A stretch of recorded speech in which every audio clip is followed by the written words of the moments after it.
Maithili express की शानदार प्रस्तुति।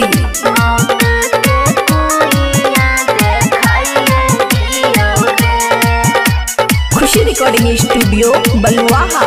पीछा पीछा घूमे छही बोले किया छौरा, एको रति लाज न लागे छो तोरा। हरे पीछा पीछा घूमे छही बोले किया छौरा, एको रति लाज न लागे छो तोरा।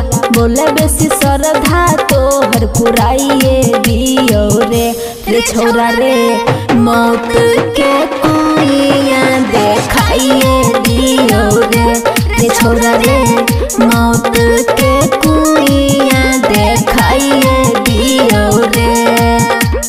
डीजे सुमित सतीश रैना।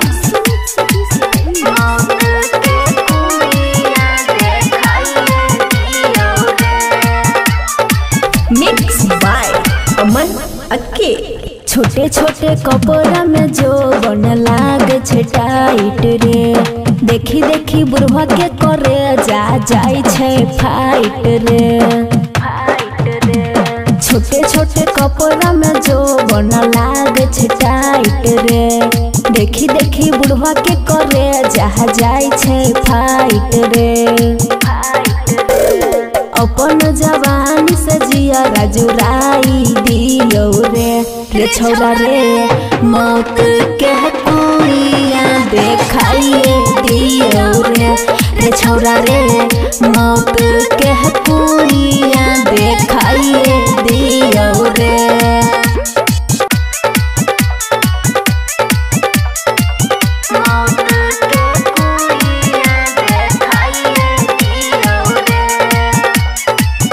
खुशी रिकॉर्डिंग स्टूडियो बलुआहा। राइटर सुमित सजन पड़ल छी तू पीछा रे, देखिए के हो जे भी पागल केतना नीचा रे। राइटर सुमित सजन पड़ल छी तू पीछा रे, देखिए के हो जे भी पागल केतना नीचा रे। कहे छो दीपाली दिलवा मिलाइए दियो रे छौरा रे, मौत के कुइया देखाइए दियो रे छौरा रे, मौत के कुइया देखाइए दियो रे। खुशी रिकॉर्डिंग स्टूडियो बलुआहा।